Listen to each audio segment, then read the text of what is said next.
In this lecture, you're going to learn how to work with zip files in Python. So, from the zip file module, let's import the zip file class. Now we create a zip file object. Let's call that files.zip.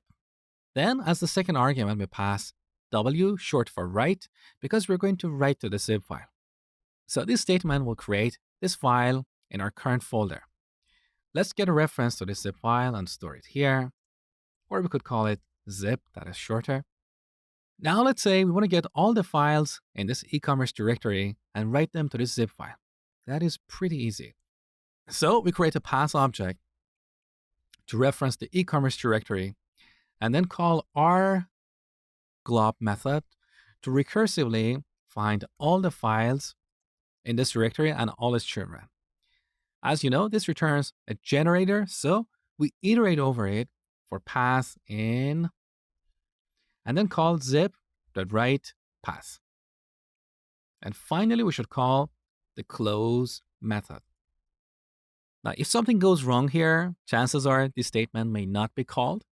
So we should either use a try finally block or the with statement, which is shorter and cleaner. So with this zip file as zip, now we indent everything here, and then we don't need to call the close method. Let's save the changes and run this program. Now we have a zip file here, files.zip. So let's go ahead and read its content. So back in app.py, I'm going to comment out these few lines.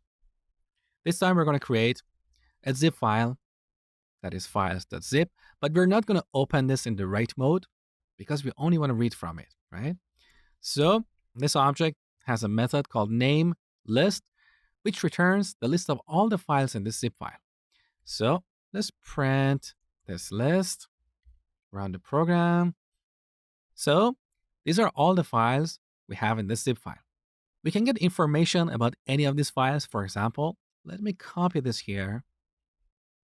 Then call zip.getInfo and pass the address of this file. This returns an info object.